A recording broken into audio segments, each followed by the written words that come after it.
What's going on, people? We are here with Happy Birthday Planet Earth with Barbara Marx Hubbard. This is part 12. Now, I want everyone to understand that this message within this book is vital. Everyone needs to grasp it and understand that we are moving in a very bad direction. So we need to come back, let go of the self-centeredness, let go of the selfishness, let go of the willful ignorance, let go of the nescience. It's time to grasp what is actually going on in this world, comprehend that we're all one body, and we can all create a better world. Because a lot of people will say things like, oh yeah, nothing I can do about that, it's not my fault, and you'll find that it usually is their fault and there is something they can do about that. Let's go. We cannot continue as we have for the past 2,000 years and survive. We are a child in the womb who is overdue. Further growth, further exercise of capacity on this plane within the confines of this environment will destroy our opportunity. The hour of transformation is at hand. The process has begun, of which Paul preached and for which the millions of souls during the culmination of earth-bound history have prayed. The prayers of 2,000 years are mingling with the scientific genius of the human race to propel us through the meta-crisis to the meta-opportunities of the first phase of universal consciousness and action. How long will the process of transformation last? How long is the great transition? What is the timing of planetary birth? It is quick. In the twinkling of an eye, wrote Paul, all shall be changed. The sufferings of the present will be forgotten in the glory which shall be revealed. The former things will pass away and will scarcely be remembered. Just as we cannot remember our life in the womb of our mother, so we will be unable to remember our life in the womb phase of terrestrial life. The transition will accelerate in the next generation. 20 to 50 years can reveal the outline of universal humanity, if we so choose. We have free will. The choice is ours. We cannot choose whether or not the world will transform. We can only choose whether the process will be graceful or disastrous. All the problems accelerate exponentially in the next 20 years. Overpopulation, pollution, depletion of non-renewable resources, arms escalation, and self-centered conflict cannot continue in a closed system. They will be stopped, either willingly, by choice, or forcibly, by natural catastrophe. All the potentials also accelerate exponentially in the next 20 years if we choose to fulfill them. Nature will not do this automatically. The potentials can only be fulfilled by conscious and collective willingness to do.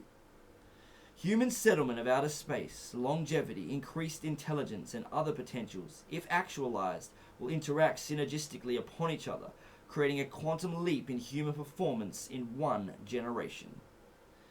We are now in a sorting out phase. Those who elect to transform are being magnetized by their attraction to the next phase. Those who do not elect to transform are being turned off by their repulsion to the next phase. By attraction and repulsion, the selection is being made. Within one generation, the first child will be born in outer space beyond the womb of Earth, beyond the static of a biosphere which still rings with the cries of terror and pain of all the creatures who kill and are killed on Earth.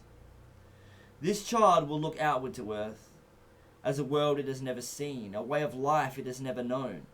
It will live in an environment consciously designed by human intelligence in cooperation with the laws of nature and the intention of creation. It will hear of the tales of its terrestrial origins with amazement.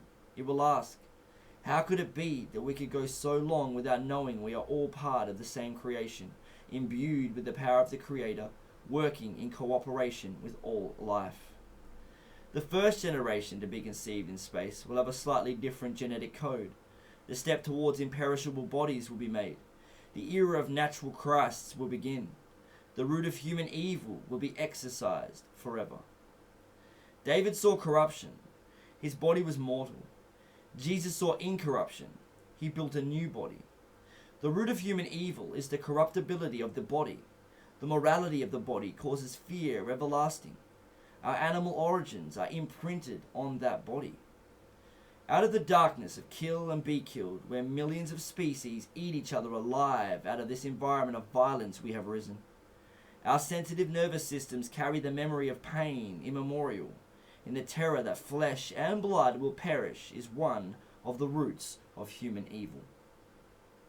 And God said, Behold, I have given you every herb bearing seed which is upon the face of all the earth, and every tree in which is the fruit of a tree yielding seed, to you it shall be for meat. And to every beast of the earth, and to every fowl of the air, and to everything that creepeth upon the earth, wherein there is life, I have given every green herb for meat. And it was so. Genesis 1:29 and 30. Unfortunately, it was not so. Although the design revealed in Genesis prohibits killing to eat, killing became natural. Multicellular organisms committing the sin of self-consumption and passed the trait of the taste of flesh onto us. Cain and Abel are the first human instance of killing, but not the first killing on earth.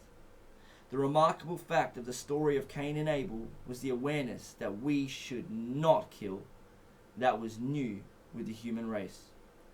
We have been struggling up out of the animal condition of kill or be killed. The sense of guilt awoke with the dawn of self-consciousness. We separated out from the animal world, yet saw ourselves behaving as animals, and were revolted. Alright, we're going to stop it there, and we will return with more co-creation with Barbara Marx Hubbard tomorrow.